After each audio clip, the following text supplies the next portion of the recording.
अस्सलामु अलैकुम वरहमतुल्लाहि वबरकातुहू। Peace be upon you. Good morning everyone. जैसे कि हाथरस की जो बेटी के साथ गैंगरेप हुआ है, उसको देखते हुए सियासत पूरे देश की गर्मा गई है।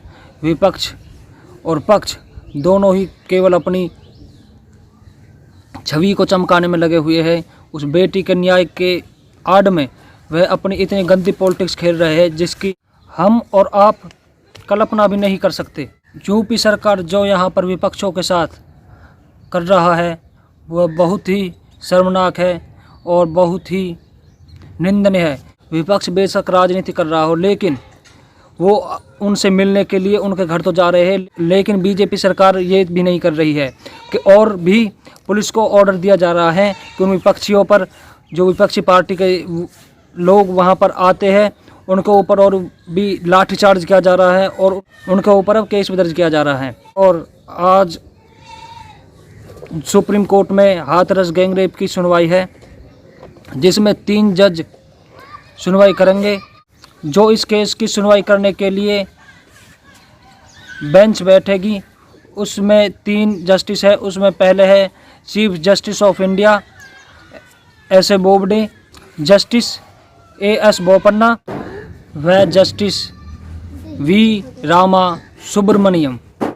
इन तीनों की अध्यक्षता में यह केस की सुनवाई होगी और इस केस में जो SIT स्पेशल इन्वेस्टिगेशन टीम व CBI central bureau of investigation, यह तय किया जाएगा कि इस केस की आगे की कमान किसके हाथ में जाती है, CBI या SIT के में।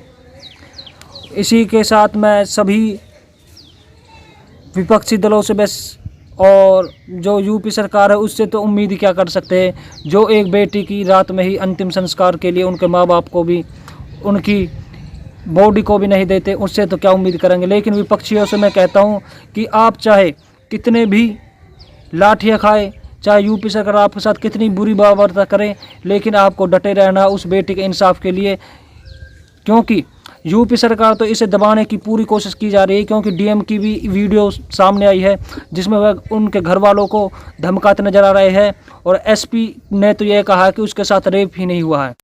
जो प्रशासन होता है वह लोगों की सेफ्टी के लिए होता है, लेकिन जो यूपी सरकार का जो प्रशासनिक कार्रवाई देखने को मिली है वो केवल बलात्कारियों के फेवर में मिली है, ना कि उस पीड़िता के फेवर में। प्रशासन को जो रुपए जाता है हमारे टैक्स, जो हम आम लोग जो हम टैक्स देते हैं, उसी के ही उस पैसे से उनकी सैलरी मिलती है। और वही लोग आज हमारे साथ नहीं खड़े हैं, वह उन आरोपियों, उन बलात्कारियों के साथ खड़े हैं जिन्होंने इतनी दरिंदगी की।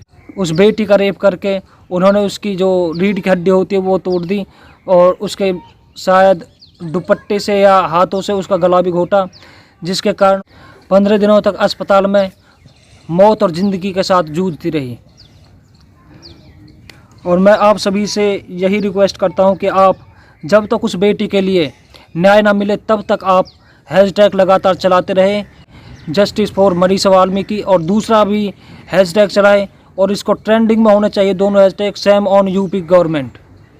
इसी के साथ मैं अपनी बोली को विराम देता हूँ। जय हिंद।